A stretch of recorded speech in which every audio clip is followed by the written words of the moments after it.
Hi, I'm Allan Parker, and I'm a professor at Southern Adventist University, and I'm excited to share with you today a result of a survey that I conducted among former young adult Adventists. But before we get into that, I want to talk a little bit about that time period. It's such an exciting time period for a young person. You're deciding what you're going to do, you're deciding who you're going to marry, you're maybe building a family, you're reinventing ideas, your mind is expanding, your social network is expanding. But as a result of that, there's also some deconstruction. Why do I believe what I believe? Is this even relevant to my life? Is this a faith community that I want to be part of? And unsurprisingly, a number of people decide that they no longer want to be part of the Seventh-day Adventist Church. So we're doing something new. We're doing a Slido, sli.do, and you can participate by putting in the number 222702, and you'll be able to answer some of the questions that I'm putting out there. And so my first question is, what percentage of young people leave the church? Now we know that for the average Seventh-day Adventist, 40% of Seventh-day Adventists end up leaving the faith. But what is that for young people? And you know what the statistic is in North America? Based on some of the studies I've seen, 70%. That's 7 out of 10. This is not just a lost sheep, 1 in 100. This is 70 out of 100. This is not a lost sheep. This is a lost flock. An entire generation is being lost. Now, they may be on the books, but that doesn't mean they're in the pews. And if you look at most churches, you'll discover that the missing age group is between 18 and 35.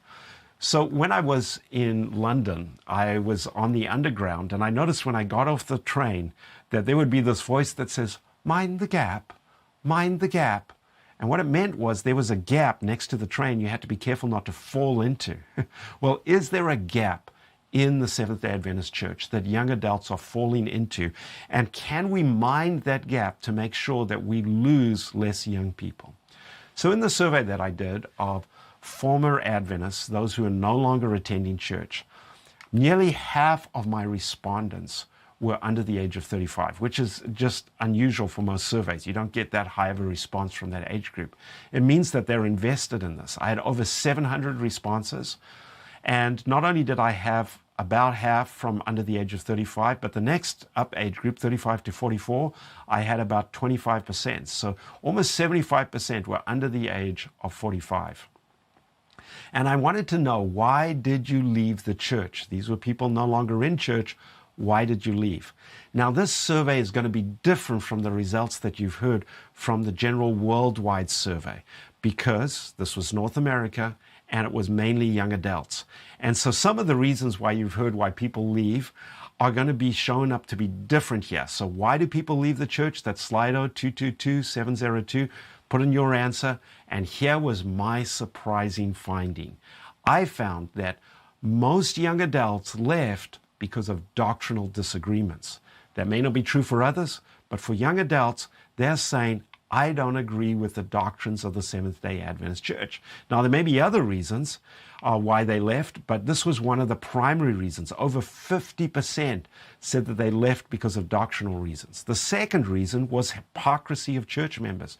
They just found the church judgmental. They also said it was boring, that they felt that they didn't get support. They said maybe there was an abuse situation that went on that caused them to leave. Only after all of these reasons do we get to relationship conflict, which was what was indicated in the worldwide Adventist Church survey on former members. So here, young adults are telling us how I think is important to me. How people relate to me and whether they have integrity is important to me. Is there abuse and how is it handled? That's important to me. And these are issues we must deal with young adults. In fact, I want to suggest to you 4 ways in which we can mind the gap, 4 ways in which we can prevent young adults from falling through the gaps based on the survey that I conducted. And the first way is what I call the rationality gap. We have struggled to make our beliefs rational. What one young person wrote was, I am finding cognitive dissonance. Once you escape the cave, these are their words, and learn what the shadows really are, you can't be talked back into the cave. Another young person said, I have become an atheist. Over the course of 3 years or so, I have considered arguments and evidence from both sides and decided through great pain and anxiety, because I'm going to lose some relationships, that I no longer believe in any God or supernatural phenomenon. Another person said, my experience in the Adventist church has been brainwashing. I've endured this brainwashing and it has marred my view of God. They're finding cognitive dissonance between the Adventist beliefs and what they consider their rational beliefs. Like, it's the idea that there are just logic holes. This is stupid and you can't fix stupid. People are saying, I see these logical holes and I believe there's no room for questioning. We are fundamentally misunderstood, one young person says. And I think that I need some answers. I believe the Adventist church misuses the Bible and denies science. Another young person said, I see conspiracies in the church. Another one said, it's highly unlikely that I'll return. Maybe if the church embraced science more thoroughly, it would help. And so others were saying, why is it that we have a woman leader in Ellen White, but we're afraid to allow women to minister? Just questions. It doesn't make logical sense to some of these young adults. And so in a prior study that we had done, this was 2014, we had looked at Adventist doctrines and what young adults' agreements was with Adventist doctrines, and we found they were pretty much in agreement with creation and salvation, and even that the Ten Commandments still applied today, and the Sabbath and the Trinity. But where there was disagreement was on things like the Adventist church is the last day remnant church, that you need to marry somebody in the faith, that 1844 and the pre-Advent judgment was biblical, that the pre-Advent judgment defined who God was, Ellen White and the gift of prophecy. There were some fundamental disagreements with these doctrines. And have we done a good job of explaining these things? Have we helped young adults to rationally process their faith?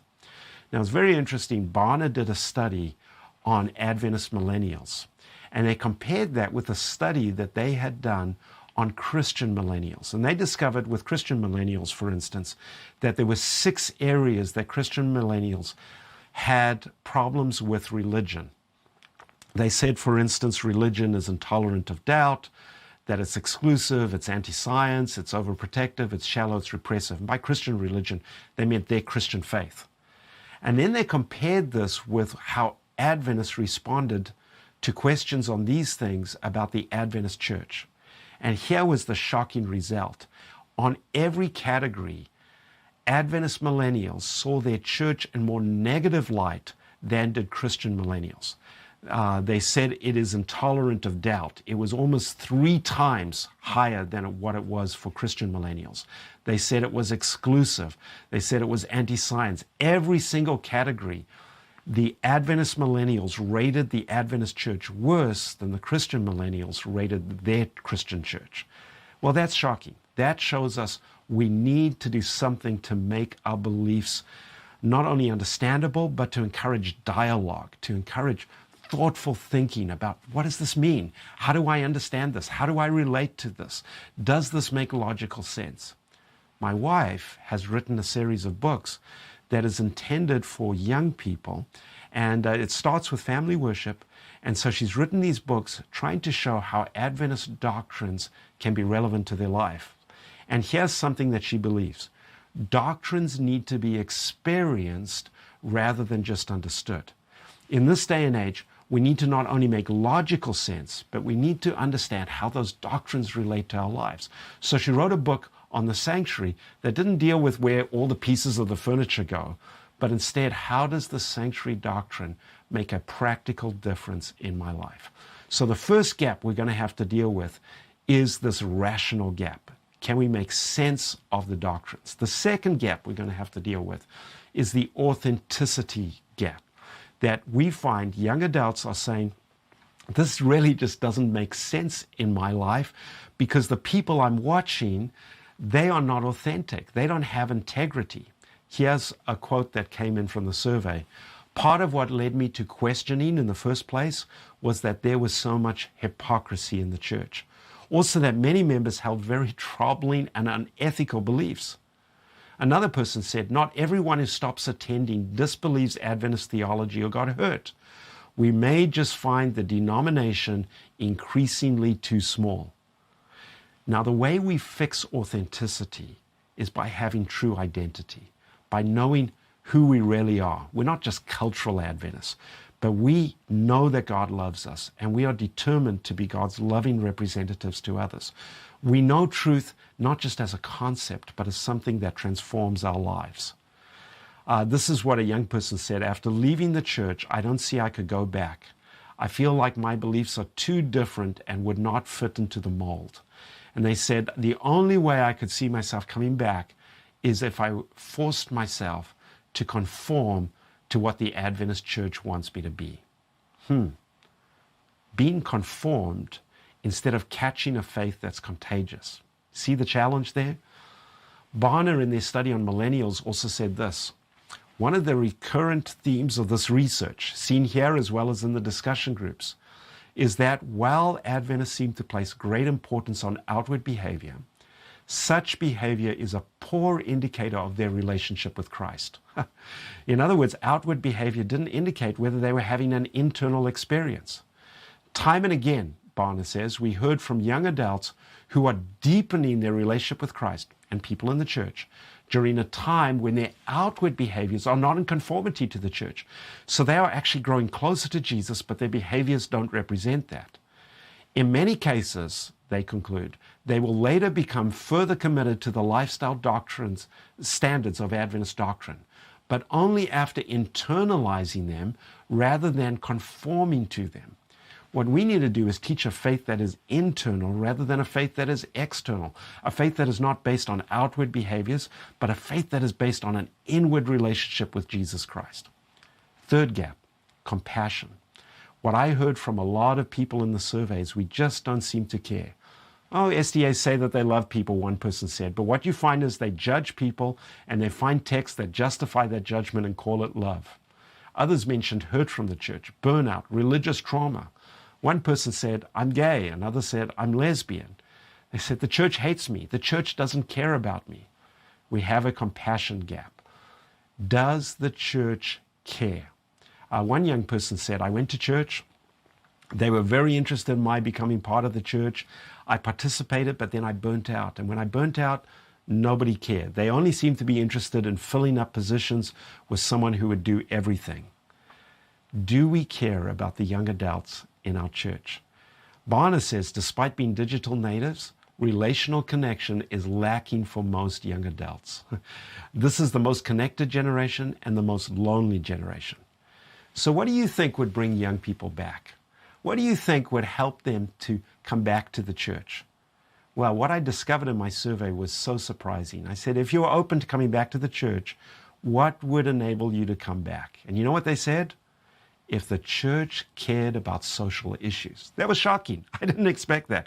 That the number one reason why they would come back if they felt the church cared, and if they were less proud, and if they were confident that God was leading.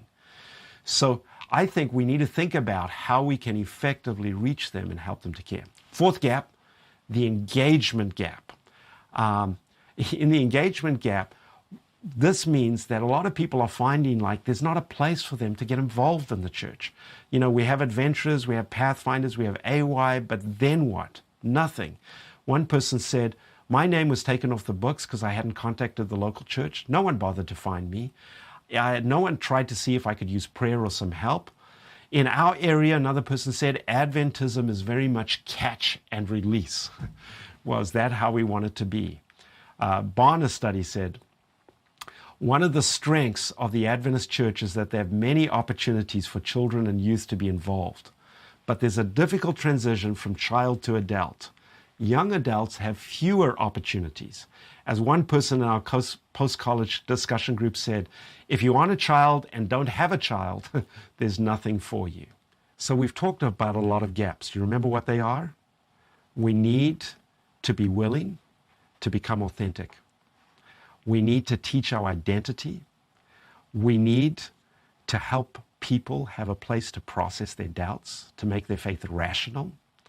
We need to care for youth in the community and especially show understanding of social issues that they care about. And we need to engage young people. We need to engage young adults in the church so that they have a place to make a difference. Are you willing to be committed to helping young adults become the bright future of the church that they already are? Are you willing to make a difference in their lives by mentoring them, by connecting with them, by helping them to process their doubts, by showing them that you care? If we do this, I believe that the future is bright, but the door is closing. The gap is there. Are we willing to step into the gap and to help young adults become the incredible future and present of the church?